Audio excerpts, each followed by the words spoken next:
Okay, ready? 1, 2. Ready? Go.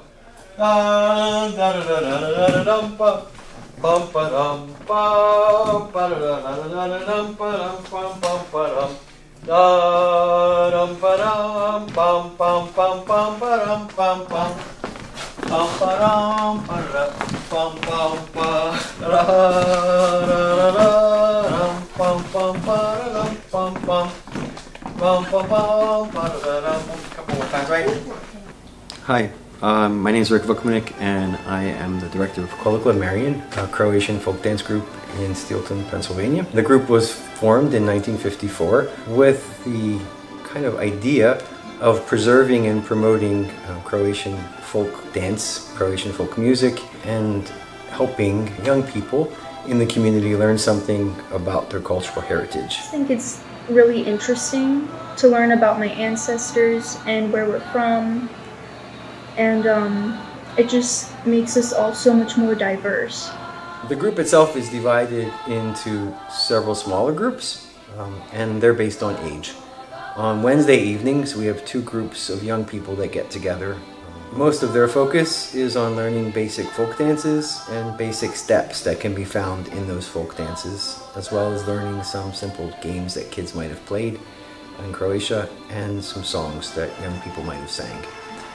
On Sundays, we have practice in the afternoon with the high school kids and college kids. And that group focuses on a lot more singing, some more complicated dancing, and actually learning some traditions that are related to the songs and dances that they're performing. It's valuable to have young people be connected to something greater than themselves, and to be connected to a community, to their past, to have an ability to take something that their grandparents, great-grandparents, great-great-grandparents might have given to them, make it their own, and be able to carry it into the future. Having this, like the dancing and the instrument playing, is just something that connects me to the people that I've known my whole life. I think it's especially important for those of Croatian descent and Croatian heritage to teach their children about their Croatian heritage and to always remember where they came from and to never forget that connection that we have here. So the Kolo Marian was founded in January of 1954. A young Franciscan priest came to Steelton in 1953 from Croatia. When he came to Steelton, he saw that although there was some culture being preserved, it was being lost. They came up with this idea of creating a folk dance and folk song group here at the parish. They took the name Marian because 1954 was declared a Marian year by the Catholic Church. And Kolo because Kolo means circle or wheel, and it's the basic dance in Croatia. Over time, when I was in high school, I started to help teach the junior group.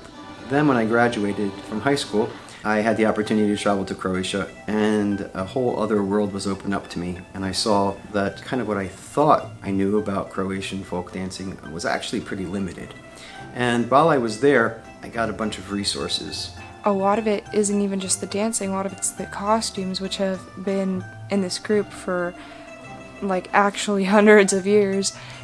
So the costumes that we use, some of them are very old, and they were actually brought to the States by people who immigrated to Steelton. But when I was able to travel to Croatia kind of repeatedly over the years, I started collecting costumes. I started collecting fabric and materials to make costumes. Initially, my grandmother was helping me sew those costumes, and as she got older, I taught myself to sew. I never wanted it to be kind of like a museum piece that sat on a shelf and got dusty and rotted. Anything that I ever bought, we used and sometimes abused, and I think that's what it's meant for. The group itself was founded in 1954, so this is actually the 70th year. We're one of the oldest Croatian folk dance groups in the United States, and we are the oldest one that is still part of a Roman Catholic parish here in the States. It's kind of fascinating that Kolo Club was able to thrive for 70 years and that it's actually still in existence, because the odds would say that we actually shouldn't exist. we are maintaining something that a lot of bigger cities are even having trouble doing. I think that it's a bit of an enigma at this point for people to realize that we still have a fairly large group and we still have young people that are interested in dancing and preserving some part of their heritage, or even just learning a little bit about their heritage. And I think that there's some respect and some fascination from people outside of the community about how something like this can still exist 70 years later. Something can still exist with people who are fourth and fifth generation American Croatians who still have a desire to have some sort of connection to their heritage and to their homeland. I don't understand why anyone wouldn't want to be a part of something like that.